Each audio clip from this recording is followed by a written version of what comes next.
सो marubozu candlestick का एक ऐसा टाइप होता है जिसके अंदर प्राइस का ओपन ही उसका लो होता है और प्राइस का क्लोज उसका हाई होता है, राइट। सो प्राइस यहाँ पर ओपन हुए, प्राइस इस पूरे ड्यूरेशन में बाइंग चली और यहाँ पर हुए, प्राइस का हाईएस्ट पॉइंट भी यही रहा जो इसका क्लोज पॉइंट है और लोवेस्ट पॉइंट भी वही रहा जो उसका लो पॉइंट है। सो अगर हम इसे एक एग्जांपल के थ्रू समझे तो अगर ये कैंडलस्टिक एक दिन की कैंडलस्टिक है तो सुबह प्राइस 9:15 पर ओपन यहाँ पर हुए, 9:15 के पर ओपन होने के बाद में प्राइस इस पॉइंट से नीचे गए ही नहीं। बायर्स ने खुलते से ही इतनी बाइंग करी कि प्राइसेस उस पॉइंट के नीचे गए ही नहीं, राइट। और इसके बाद कंटिन्यूसली बाइंग ही चली और जब 3:30 बजे तो मार्केट में प्राइस यहाँ पर था और क्लोजिंग यहाँ पर हुई। इसका मतलब इस पूरे दिन बाइंग चली, सेलर्स का कोई इसके अंदर इन्फ्लुएंस रहा ही नहीं और पूरा डोमिनेंस सिर्फ बायर्स का रहा। सो ये कैंडलस्टिक बहुत ही इंपॉर्टेंट होता है जो कि हमें प्राइस को रीड करने में हेल्प करता है, right.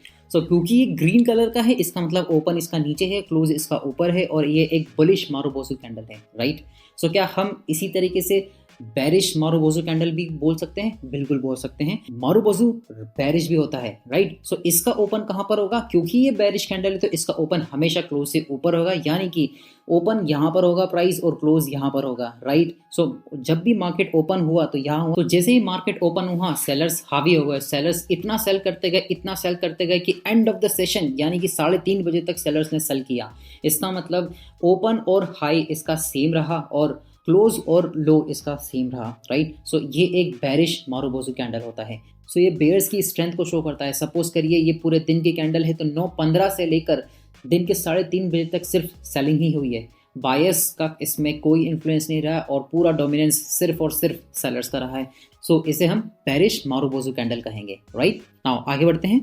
Another candlestick pattern is spin top. So spin top क्या होता है? इस तरीके का कुछ दिखाई देता है। तो इसका स्ट्रक्चर सेम है जो हमने पहले अभी बात करी थी कि इसका भी एक ओपन होगा, इसका भी एक क्लोज होगा, इसका भी कोई एक हाई होगा, इसका भी एक कोई लो होगा। क्योंकि ये ग्रीन कैंडल है और ग्रीन कैंडल को मैं बुलिश कैंडल बोल रहा हूँ और बुलिश कैंडल का ओपन हमेशा क्लोज से नीचे रहता है, यानी कि ओपन प्राइस ये है और क्लोज प्राइस ये है। बट अगर हम इसको गौर से देखें तो इसकी विक्स बड़ी है कंपैरेटिवली दिस बॉडी, इसकी बॉडी बहुत छोटी है, इतनी भी छोटी नहीं लेकिन नेकेड आई से हमें दिख रही है कि हाँ इसकी कुछ एक बॉडी है, राइट। सो ऐसी कैंडलस्टिक जिसकी बॉडी छोटी है कंपैरेटिवली उसके शेडो से उसे हम बोलेंगे स्पिन टॉप, राइट। सो स्पिन टॉप कुछ एक इस तरीके का स्ट्रक्चर दिखाई देता है। तो स्पिन टॉप बुलिश भी हो सकते हैं और बेरिश भी हो सकते हैं। सो बेरिश स्पिन टॉप कैसा दिखाई देता है देख लेते हैं। सो बेरिश स्पिन टॉप कुछ इस तरीके का दिखाई देता है जिसके अंदर सिमिलर स्ट्रक्चर होता है जो कि हमारा एक नॉर्मल कैंडलस्टिक का होता है और सेम उसी तरीके की बॉडी जिस तरीके की हमने बुलिश स्पिन टॉप में देखी,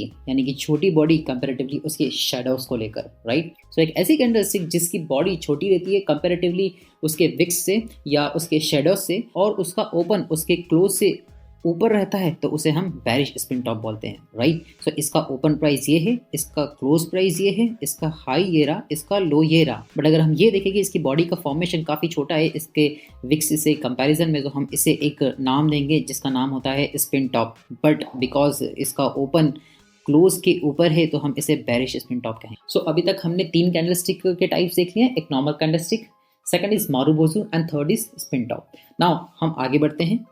now next is hammer candlestick pattern. So hammer candlestick कैसा होता है? कुछ दिखने में इस तरीके का होता है। हैमर कैंडलस्टिक एक अलग तरीके का कैंडलस्टिक है जो दिखता कुछ और है और होता कुछ और है, राइट। सो इसकी रीडिंग और इसका इंटरप्रिटेशन काफ़ी अलग होता है अगर हम दूसरे कैंडलस्टिक के कंपैरिजन में इसकी बात करें तो। सो हैमर कैंडलस्टिक को हम इसे ये नहीं कह सकते कि ये एक बुलिश कैंडलस्टिक है बिकॉज ये ग्रीन कलर का है और इसका ओपन इसके क्लोज से लो है। सो इसको हम बुलिश हैमर नहीं बोलेंगे, राइट। तो क्या इसका अपोजिट हैमर भी हो सकता है? बिल्कुल हो सकता है, देख लेते हैं। ये एक हैमर जो इसका अपोजिट हैमर है, लेकिन इसका मतलब ये नहीं कि ये एक बेरिश हैमर है। ये एक बेरिश हैमर नहीं है और हैमर को कभी भी हम बेरिश या बुलिश नहीं बोलेंगे। हैमर की रीडिंग हम एक अलग तरीके से करेंगे, इसको इम्प्लीमेंट हम अलग तरीके से करेंगे। सो गाइस हम कभी भी ये टर्म्स यूज़ नहीं करेंगे कि ये एक बेरिश हैमर है और ये एक बुलिश हैमर है। हम हमेशा सिर्फ यही टर्म यूज़ करेंगे कि ये एक हैमर है और ये एक इन्वर्टेड हैमर है, राइट। और इसको रीड कैसे करना है, इसको इम्प्लीमेंट कैसे करना है, ये हम आगे के वीडियोस में देखेंगे। Okay, so let's move on.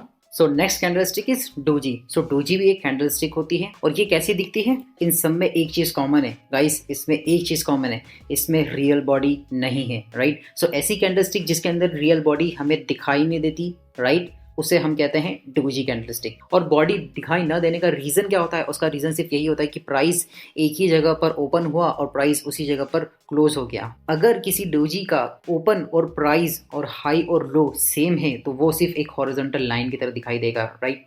सो इसका ओपन, हाई, लो, क्लोज सब सेम है, सो ये एक डोजी है, राइट। एक ऐसा डोजी जिसका ओपन और क्लोज सेम है बट हाई और लो डिफरेंट है, सो इसको भी हम एक डोजी कहेंगे, बट इसका अपना एक अलग नाम है, right. So this is a star doji, okay, इसे हम कहेंगे डोजी स्टार, ओके। ये एक क्रॉस सिग्नल की तरह दिखाई देगा जिसे हम बोलेंगे डोजी स्टार। इसकी में कोई बॉडी नहीं दिखाई देगी लेकिन इसका हाई और लो हमें दिखाई देगा। अगेन एक ऐसी कैंडलस्टिक जिसका ओपन और क्लोज सेम है बट इसमें कोई लो नहीं है लेकिन इसका हाई कुछ ज़्यादा ही ऊपर है, सो ये भी एक डोजी है लेकिन इसका अपना एक नाम है जिसे हम कहते हैं gravestone doji, right. So it is a gravestone doji. Now next is एक ऐसा कैंडलस्टिक पैटर्न जिसका ओपन और क्लोज सेम है बट उसका कोई हाई नहीं है लेकिन उसका लो कुछ ज़्यादा ही उससे उसकी बॉडी से दूर है, सो इसको हम कहेंगे dragon fly doji, okay. So this is a kind of dragon fly doji, okay. So doji अपने आप में एक कैंडलस्टिक का टाइप है जो कि एक स्पेशल कैंडलस्टिक है और आपको एक अलग तरीके का इंफॉर्मेशन प्रोवाइड करता है। सो ये जितने भी कैंडलस्टिक के टाइप्स हमने देखे हैं ये अपनी अपनी जगह पर एक अलग special kind of message pass on करते हैं जिसको रीड करना हमारे लिए बहुत इंपॉर्टेंट होता है। और अगर हम इन मैसेजेस को प्रॉपरली रीड करने में सक्सेसफुल हो जाते हैं तो हम अपनी एनालिसिस में एक स्टेप आगे बढ़ जाते हैं, okay. So this is all about candlestick types.